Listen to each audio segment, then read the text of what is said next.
I stood outside Emily's office door, breathing hard as I forced myself to walk back in. When she saw me, she didn't jump or panic. She just stared like I was an interruption. "We need to talk," I said, my voice cracking. She crossed her arms. "About what?" "You know what I heard," I whispered. "You and Daniel." She didn't flinch. "So you were spying." "I brought you dinner," I said. "I wanted to surprise you." "I didn't expect to hear that." She sighed like I was bothering her. "Look, I'm tired of pretending. I deserve better than this life. Better than you." "Better?" I stepped closer. "Emily, I've given everything." "And it still wasn't enough," she snapped. "Daniel gives me stability, status, a real future." "I thought we were building a future," I said. She shook her head. "You're too soft, too emotional. I can't spend my life carrying dead weight." My chest tightened. "Dead weight? Is that really what you think of me?" She didn't answer. She didn't even look uncomfortable. Daniel stepped out of her office then, buttoning his coat. "I was wondering when you'd come back." "Stay out of this," I said. He smirked. "What? This concerns me. She's with me now." "I'm still her husband," I said, my hands trembling. Daniel laughed softly. "Not for long. Men like you always stay at the bottom. You work, you sweat, you hope, and you still lose." "Stop," I said, though my voice was barely there. Emily looked at me like I was a stranger. "Just leave. I'm done." I stared at her, searching for the woman I knew. "Emily, don't do this." "I already did," she said. I walked out because staying hurt too much. At home, the silence felt heavier than my thoughts. Minutes later, the door opened. Emily stepped in without meeting my eyes. "I'm packing," she said flatly. "Can we at least talk?" I asked. "There's nothing to talk about." She moved quickly, pulling clothes from drawers. "Was any of it real?" I whispered. "It was real until it wasn't," she said. "People change." I changed. "Because of him?" She zipped a suitcase. "Because I want a better life." "Emily, please," I said, reaching out. "Don't throw everything away." She stepped back. "I already made my choice." Daniel honked outside. She grabbed her suitcase. "Goodbye," she said, not turning around. The door closed and something inside me collapsed. I dropped to the floor and covered my face. Why wasn't I enough? I whispered into the empty room. I stayed there, shaking, trying to breathe through the pain that swallowed everything. I pressed my forehead to the cold floor, listening to the memory of her voice fading. Was I really so easy to replace? I asked the darkness. No answer came, only my own breathing shaking in the silence. I tried to stand, but my legs buckled, dropping me back down. How did everything fall apart so fast? I whispered. The room felt colder than it ever had, like her absence sucked the warmth out of the air. I touched the spot where her picture used to sit and felt my chest twist. "I tried," I said softly. "I gave you everything I had." But in the end, I realized I was talking to someone who would never hear me again. I wiped my face with shaking hands. Every breath felt heavy, like the room itself pushed down on me. I leaned against the wall and closed my eyes, trying not to fall apart again. But the truth was simple. I had already fallen apart. "Emily," I said as I pushed open the office door, my voice trembling. "We need to talk."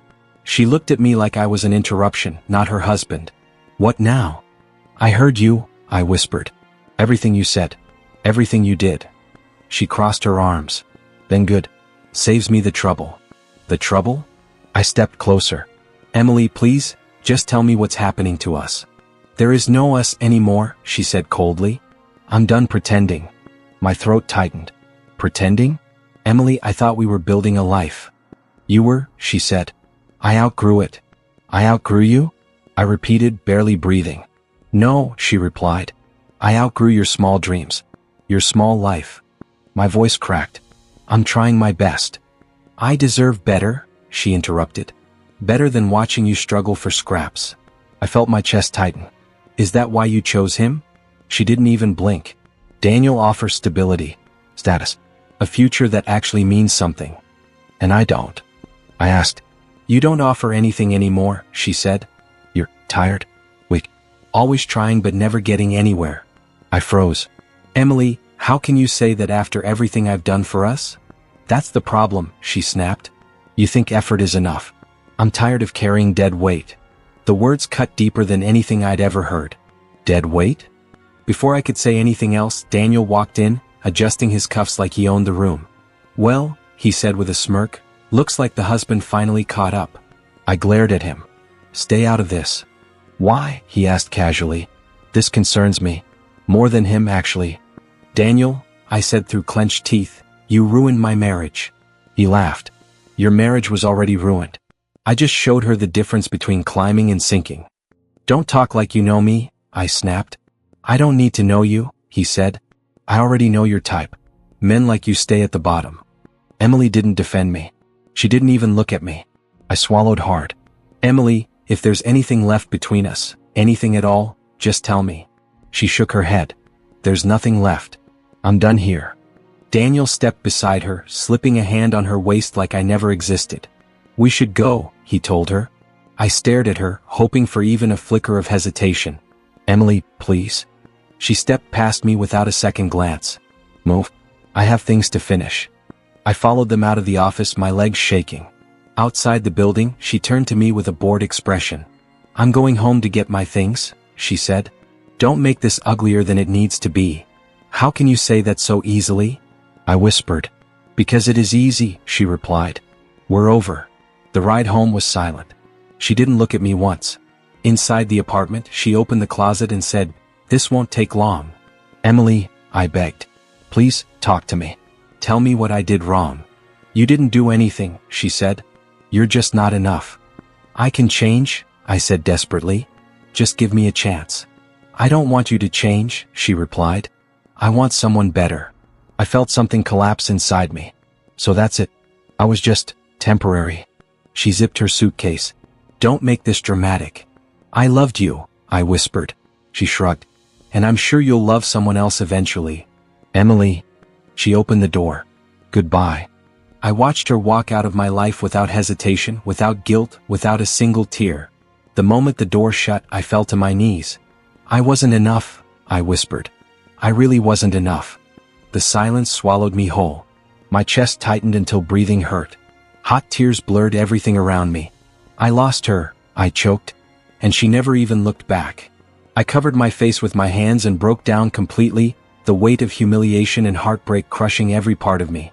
I don't know how to survive this, I whispered into the empty room. But there was no answer. Only the sound of my own sobbing. I couldn't breathe for days, and every morning felt heavier than the last as I woke with Emily's betrayal echoing through my shattered mind again. Liam showed up uninvited, kicking my door open and shouting, Get up, man, because I'm not letting you rot in this pathetic darkness right now. I whispered that I couldn't eat, sleep, or even think, and he glared at me like he wanted to shake sense back into me now. You trusted her too much, he said, but that doesn't mean you get to destroy yourself, so stand up and fight for your damn life. I tried returning to work, but my mind stayed blank, and missing deadlines pushed me closer to losing the job I still desperately needed today. Bills piled up fast because I'd spent everything trying to build Emily a future, and now the debt followed me like a shadow refusing mercy. One night the rain hammered down so hard I couldn't hear my thoughts, and I walked to the bridge hoping the storm might drown everything.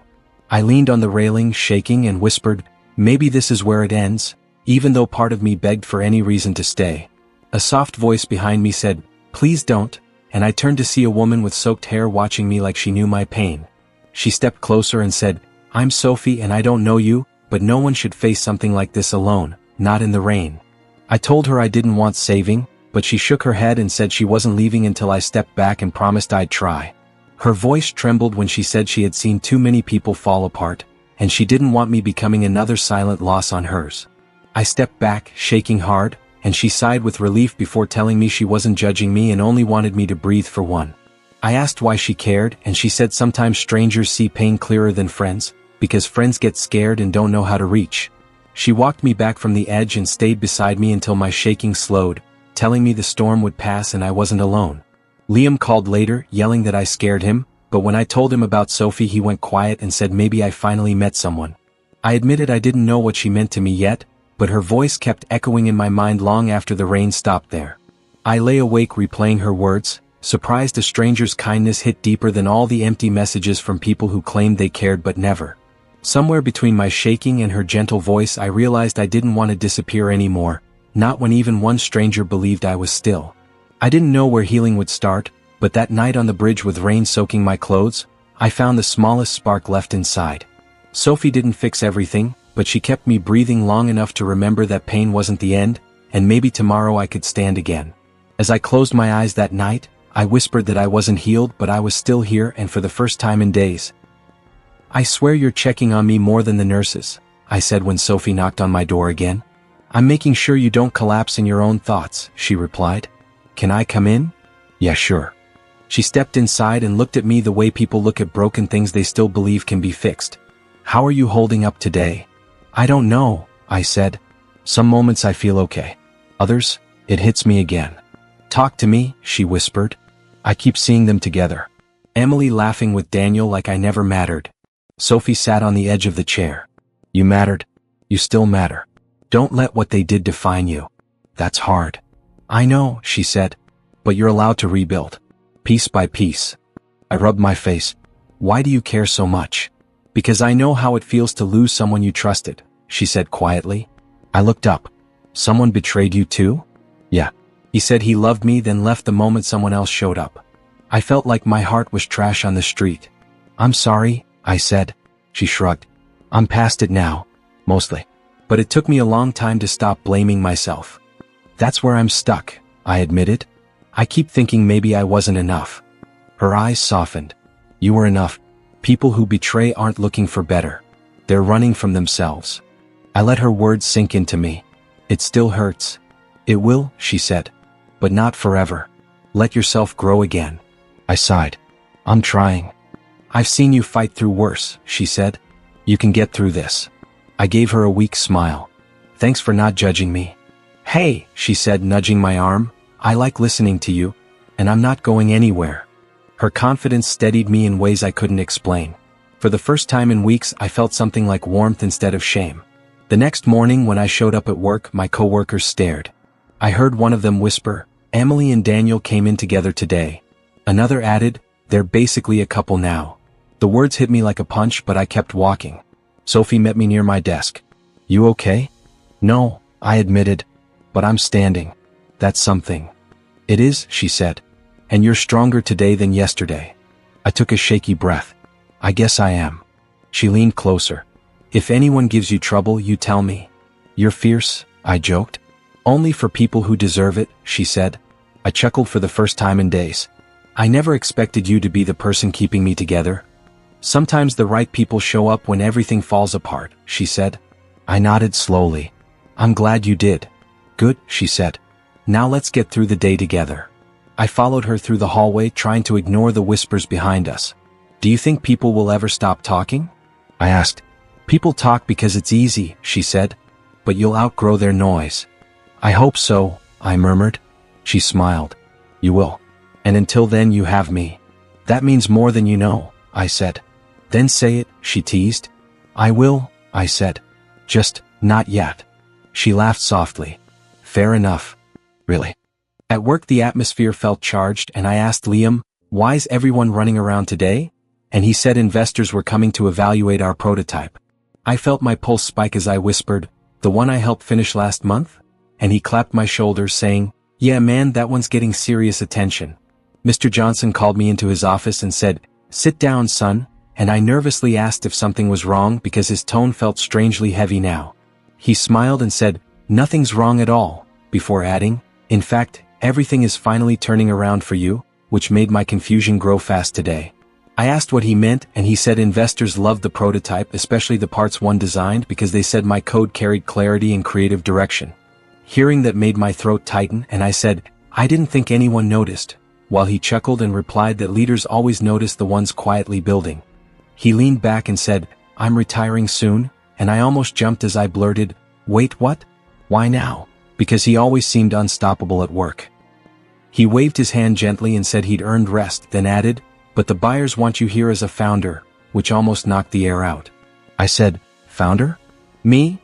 And he nodded, explaining that they believed my involvement was essential for future growth, and they wouldn't buy unless I stayed committed. My chest tightened with disbelief, and I said I wasn't sure I was ready, but he told me readiness was overrated and growth came from stepping into uncertainty bravely. He slid a folder toward me and said, "These are stock options and ownership terms," and I stared at them like they were written in some impossible language. "I never thought my work mattered this much," I whispered, and he replied, It always mattered, you just forgot your worth because life punched you too hard. I felt emotions boiling inside me, and I said I didn't know how to thank him, but he laughed and said gratitude wasn't needed, only determination mattered. He told me he'd watched me fall apart and rise again, and that resilience was a better indicator of leadership than talent, because broken people understand responsibility. I stepped outside his office stunned, and Sophie called me asking how my day was, so I said, "Something insane just happened," and she told me to explain.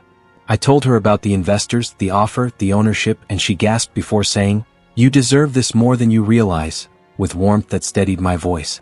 I admitted I felt scared, and she said fear was normal when stepping into a future I'd never believed I could reach, especially after everything Emily took. Hearing her voice made hope flicker again, and I said, "Maybe this is bigger than revenge," and she whispered, "Good, because your life is worth more." Liam met me at lunch and shouted, "Founder Hayes," embarrassing me instantly, and I told him to shut up while he laughed loudly across the entire cafeteria. I told him the offer felt unreal, and he replied, "Take it and rebuild yourself," because he believed this opportunity could rewrite everything I lost in heartbreak. Walking back to my desk, I stared at the buzzing office and whispered I wouldn't stay broken anymore, not when life finally handed me a real chance. Later Mr. Johnson passed me and said, "Decide soon," and I assured him I would, feeling a fire growing inside me stronger than any sadness remaining now. The more I thought about it, the more I realized I wasn't rising to hurt anyone. I was rising to become someone I could finally respect. That evening I looked at the city lights outside the office window and whispered, "This time I'm choosing myself," knowing this moment marked the start of everything. At work the atmosphere felt charged, and I asked Liam, "Why's everyone running around today?" And he said investors were coming to evaluate our prototype. I felt my pulse spike as I whispered, "The one I helped finish last month?" And he clapped my shoulders saying, "Yeah man, that one's getting serious attention." Mr. Johnson called me into his office and said, "Sit down, son," and I nervously asked if something was wrong because his tone felt strangely heavy now. He smiled and said, "Nothing's wrong at all," before adding, "In fact, everything is finally turning around for you," which made my confusion grow fast today. I asked what he meant, and he said investors loved the prototype, especially the parts one designed, because they said my code carried clarity and creative direction. Hearing that made my throat tighten, and I said, "I didn't think anyone noticed," while he chuckled and replied that leaders always notice the ones quietly building. He leaned back and said, "I'm retiring soon," and I almost jumped as I blurted, "Wait, what? Why now?" Because he always seemed unstoppable at work. He waved his hand gently and said he'd earned rest, then added, "But the buyers want you here as a founder," which almost knocked the air out. I said, "Founder? Me?" And he nodded, explaining that they believed my involvement was essential for future growth, and they wouldn't buy unless I stayed committed. My chest tightened with disbelief, and I said I wasn't sure I was ready, but he told me readiness was overrated and growth came from stepping into uncertainty bravely. He slid a folder toward me and said, "These are stock options and ownership terms," and I stared at them like they were written in some impossible language. "I never thought my work mattered this much," I whispered, and he replied, "It always mattered, you just forgot your worth because life punched you too hard." I felt emotions boiling inside me, and I said I didn't know how to thank him, but he laughed and said gratitude wasn't needed, only determination mattered. He told me he'd watched me fall apart and rise again, and that resilience was a better indicator of leadership than talent, because broken people understand responsibility. I stepped outside his office stunned, and Sophie called me asking how my day was, so I said, "Something insane just happened," and she told me to explain. I told her about the investors, the offer, the ownership, and she gasped before saying, "You deserve this more than you realize," with warmth that steadied my voice. I admitted I felt scared, and she said fear was normal when stepping into a future I'd never believed I could reach, especially after everything Emily took. Hearing her voice made hope flicker again, and I said, "Maybe this is bigger than revenge," and she whispered, "Good, because your life is worth more." Liam met me at lunch and shouted, "Founder Hayes," embarrassing me instantly, and I told him to shut up while he laughed loudly across the entire cafeteria. I told him the offer felt unreal, and he replied, "Take it and rebuild yourself," because he believed this opportunity could rewrite everything I lost in heartbreak. Walking back to my desk, I stared at the buzzing office and whispered I wouldn't stay broken anymore, not when life finally handed me a real chance.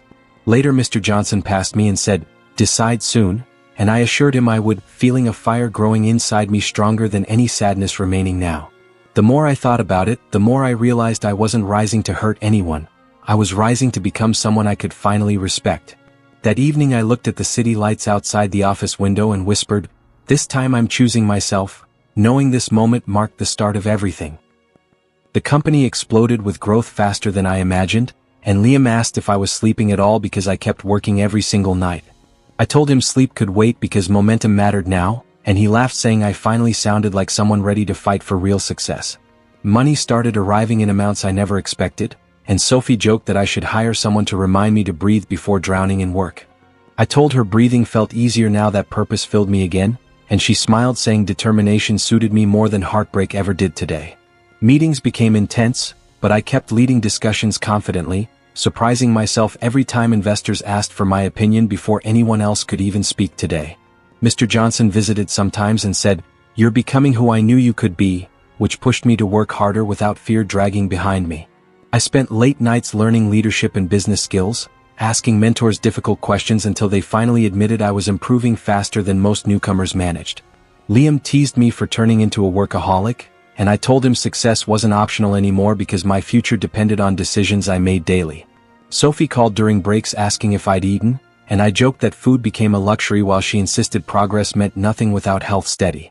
As revenue climbed sharply, my confidence rose too, and I told Liam that maybe losing everything had forced me to rebuild stronger foundations than before. Rumors started spreading that Daniel's company was struggling, and coworkers whispered updates until Liam asked whether hearing that felt good after all the pain endured. I told him karma didn't excite me anymore, though part of me admitted seeing truth catch up to them felt satisfying after so many months. Emily posted glamorous photos online daily, and people commented that Daniel looked distant beside her, something that made me pause whenever comments crossed my feed. I didn't celebrate their problems, but I couldn't deny noticing how my rise seemed to mirror their slow decline in ways I never expected today. Liam smirked during a meeting and whispered, "Winning looks good on you," and I elbowed him lightly while admitting I still had mountains to climb. I kept pushing forward, telling myself every late night mattered, and Sophie reminded me gently that ambition shouldn't erase the parts of me needing rest. I told her I wasn't stopping until stability felt real, and she nodded saying purpose was good but burnout would sabotage everything I worked for. Her voice grounded me whenever pressure built, and sometimes she laughed saying I looked more alive now than when I chased love that failed me. Revenue reports arrived weekly, and I told Liam our growth reminded me healing didn't come from forgiveness but from proving I wasn't finished becoming stronger.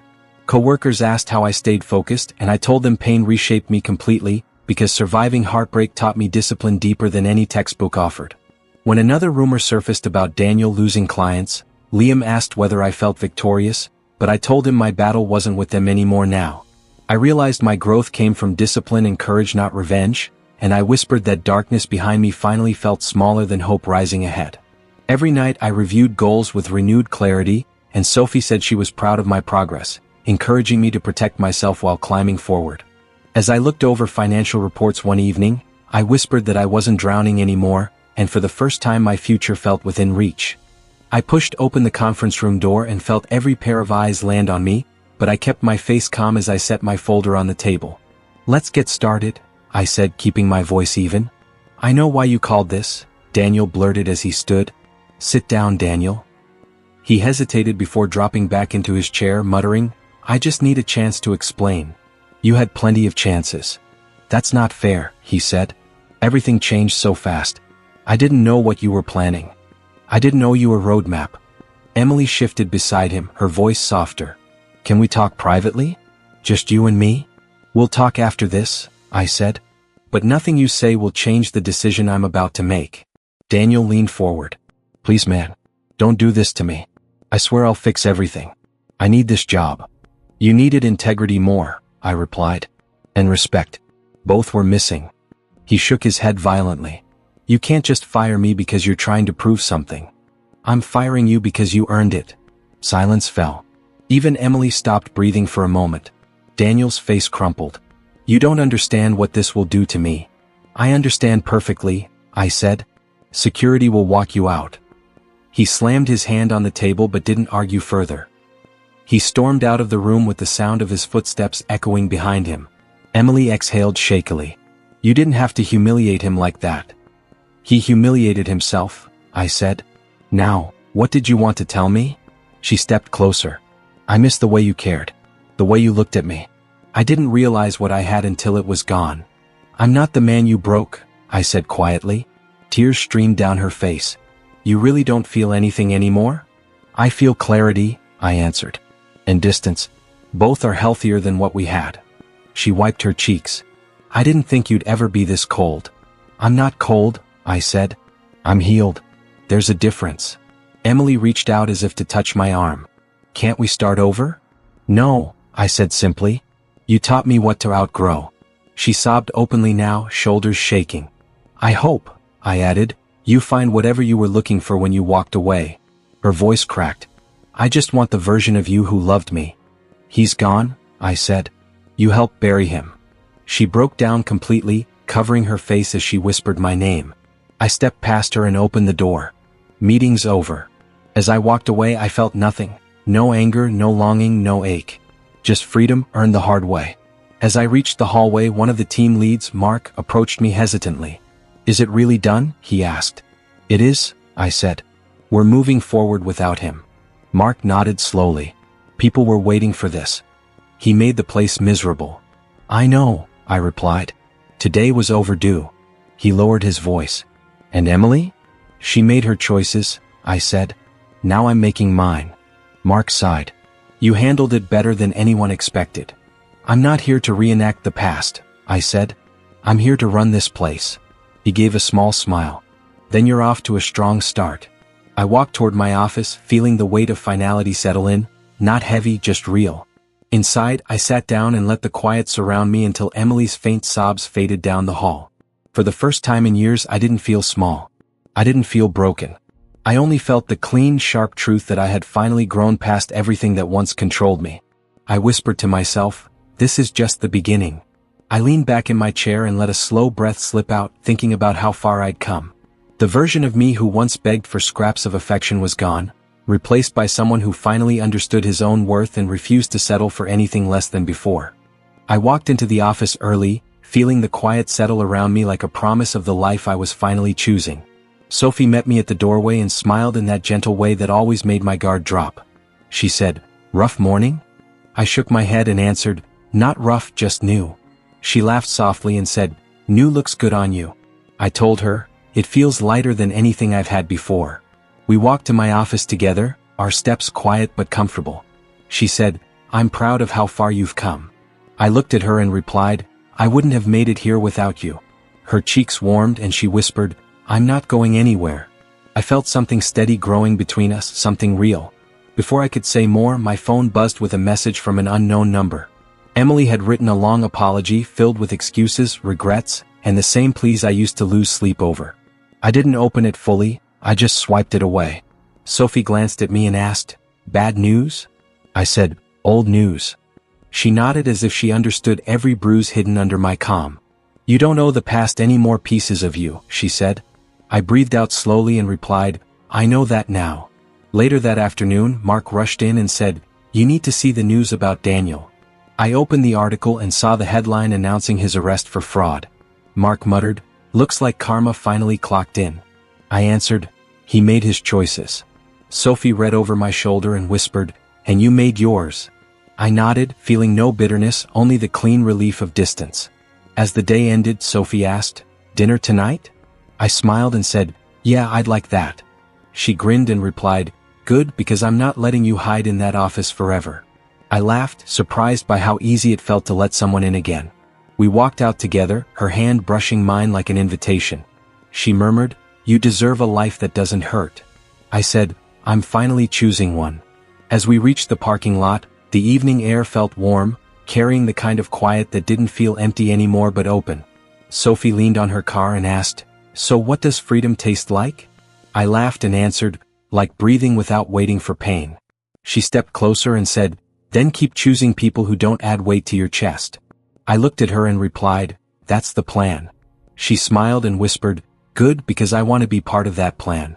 I felt my chest loosen in a way I hadn't felt in years, not with nostalgia but with hope. I said, "Then stay close." She touched my arm lightly and replied, "I'm right here." As we stood there, I realized that my life no longer revolved around what I had lost but around what I was building now. Sophie unlocked her car and said, Come on, let's get dinner before you talk yourself out of being happy. I laughed again and followed her, feeling something inside me settle, not like a burden but like a foundation finally strong enough to stand on without trembling. I knew my new life truly started. I stepped onto the old bridge and whispered, I never thought I'd come back here. The chill in the air pressed against my cheeks, but I breathed it in like I needed proof I was still alive. This is where I fell apart, I said, gripping the railing. Where I thought I was finished. Sophie's footsteps approached softly behind me. You sure you want to do this now? I need to, I told her. I need to face the version of me that broke here. She moved beside me, close enough that her shoulder brushed mine. Then talk to him, she said. Tell him what you wish someone told you that night. I let out a shaky laugh. I'd probably tell him, get up, idiot. She nudged me. Try again. I stared down at the dark water. I'd tell him, you're hurting now but you won't always be. I'd tell him, this pain is going to carve you into someone stronger. And would he believe you? She asked. No, I admitted. But he needs to hear it anyway. Sophie squeezed my hand. Then say it for you. I closed my eyes. I thank the pain, I whispered. I thank every night I cried here. I thank the emptiness that felt like it would swallow me. Because without it, I wouldn't be who I am now. Sophie let out a breath. That's the man I see. The one who didn't give up. I almost did, I said quietly. But you didn't, she replied. And that's why you're here. I felt the truth settle inside me like a slow, steady light. I thought Emily destroyed me, I said. But really, I just didn't know who I was without her. Sophie tilted her head. Do you forgive her? No, I said. But I forgive myself. She nodded like she'd been waiting for me to say it. Then let's leave this place behind. I took one last look at the bridge, the cracks in the pavement, the rust on the railing, the memory of rain-soaked clothes and a shaking voice begging the night for answers. I'm not that guy anymore, I told myself. You ready? Sophie asked. Yeah, I said. More than ever. We walked back to the car. The door shut with a soft thud, and when the engine started, something inside me felt like it finally started too. Sophie reached over and intertwined her fingers with mine. You're quiet, she said. I'm thinking. About what? About how strange it feels, I said. To finally feel free. She smiled. Freedom looks good on you. I'm still getting used to it. That's okay, she said. I'm not going anywhere. I glanced at her, at the kindness in her eyes that never asked me to be anything but myself. Thank you, I said. For what? For staying. She squeezed my hand again. Then keep driving. Drive into whatever comes next. I looked at the road ahead, the night stretching open like a promise. And maybe for the first time, I finally believe in my own strength. And as the bridge faded in the rearview mirror, I whispered the final truth I'd been carrying for too long. She left me because I was useless, but losing her is what made me become the man I am today.